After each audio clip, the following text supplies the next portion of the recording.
Hello! This is going to be a staple movement that serves for the foundation of your hip mobility, your spine mobility, your hamstring mobility. Basically, if you don't know how to do this correctly, everything else is going to be a little bit more challenging in the gym and out of the gym because we're doing this movement all the time. If you haven't guessed already, it is the hip hinge. And this video specifically, if you are a beginner, this would be my first watch before I try any kind of hip hinging movement. So I already have another video at my channel for more advanced people. I'm going to pop that over here, but this one is for you if you're brand new. So first we're just going to start by checking in with what a hip hinge is. So some tools you're going to need for this one are a broom or literally any stick you have in your house, and a wall, and your body. So we're just going to see what a hip hinge is. So a very basic one is just a body weight good morning. Feet are going to be hip width apart. You're going to find equal weight through all three parts of your foot, big toe, pinky toe, and heel. That might feel like driving your knees out. Hands are going to come behind your body. Shoulders are going to pull back. You notice how my spine is in a line. So what I don't want to see is we're starting with an arch or we're starting with a tuck, and I'll address that in a second, how to fix that if you are. But again, this is just what it looks like.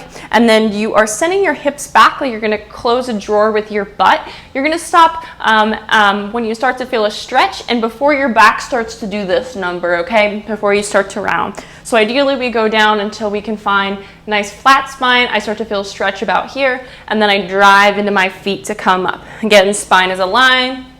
I press out of the ground to come back up. Now, if you already feel like your spine is doing things you're unaware of, that was me too, and this guy's gonna be your best friend. So you're gonna take it behind your body. You're gonna line it with your head, your upper back, your low back. You're gonna find that hip width position with your feet, same thing, and then you're gonna try to move your pelvis so you can find that point. So I'm just taking a couple pelvic tilts until I can feel, so arching and tucking a couple times until I can feel my low back on the broom. This is your neutral. This is what your neutral spine looks like. From there, keeping my points, I'm gonna begin to hinge. I drive into my feet, come on up. So my hips press behind me like I'm closing a door with my butt, and then I come up. And you're gonna practice this. Again, this is a movement that, yes, you are building strength, yes, you are stretching, but it's more of, this is a tool to help you know what's going on in your body in space, and practicing a movement like this can make all of your movements at the gym a hell of a lot easier. And so treat this as practice, right? So this isn't a workout, this is practice. So you're gonna do really slow reps where you're focusing on keeping your spine in a line and connecting to your body. The next one is also going to be one of those kind of movements as well. So if your problem is feeling where your spine is at and orienting your spine, I would definitely try out that. Really, I would try both of these. If you feel like you're not sending your hips behind you, that's also kind of a problem that a lot of people can have. You can use a wall.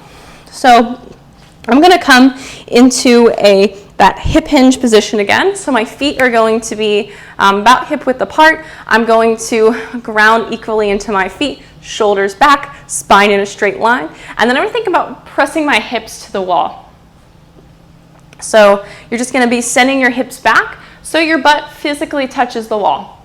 If you need a little bit more space because you think you have a little bit more range like I do, you're going to walk a little bit farther away.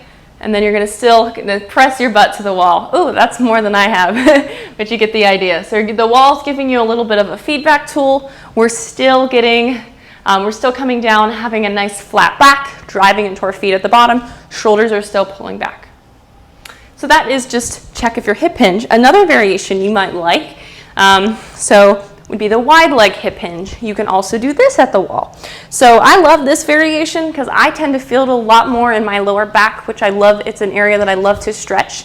So same thing with this one. You're gonna come into a position where you're a little bit wider than your squat, but you're able to feel your feet to the floor. So you're able to feel big toe, pinky toe, and heel in the floor, and you're able to pull your shoulders back. So I'm active through my feet, shoulders back. And same thing, butt's gonna touch the wall. Hinging those hips. And again, if you want to come out a little farther, test how much range you got, setting your hips back. Whew. That was a little challenging actually. And at that bottom part of the rep, you're going to drive into your feet to come on up. So same thing. So your wall is just there to ensure that you are actually hip hinging which is needed for like any movement. Name something. A deadlift, a windmill, Romanian deadlift. What else? Jefferson curl.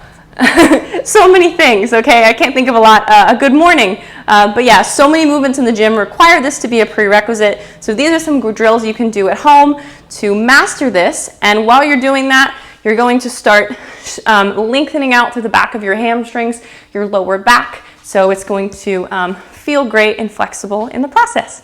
So let me know what you thought about this one. Give me a like if you enjoyed the tutorial, and subscribe for more movement that you can do from anywhere. Happy moving.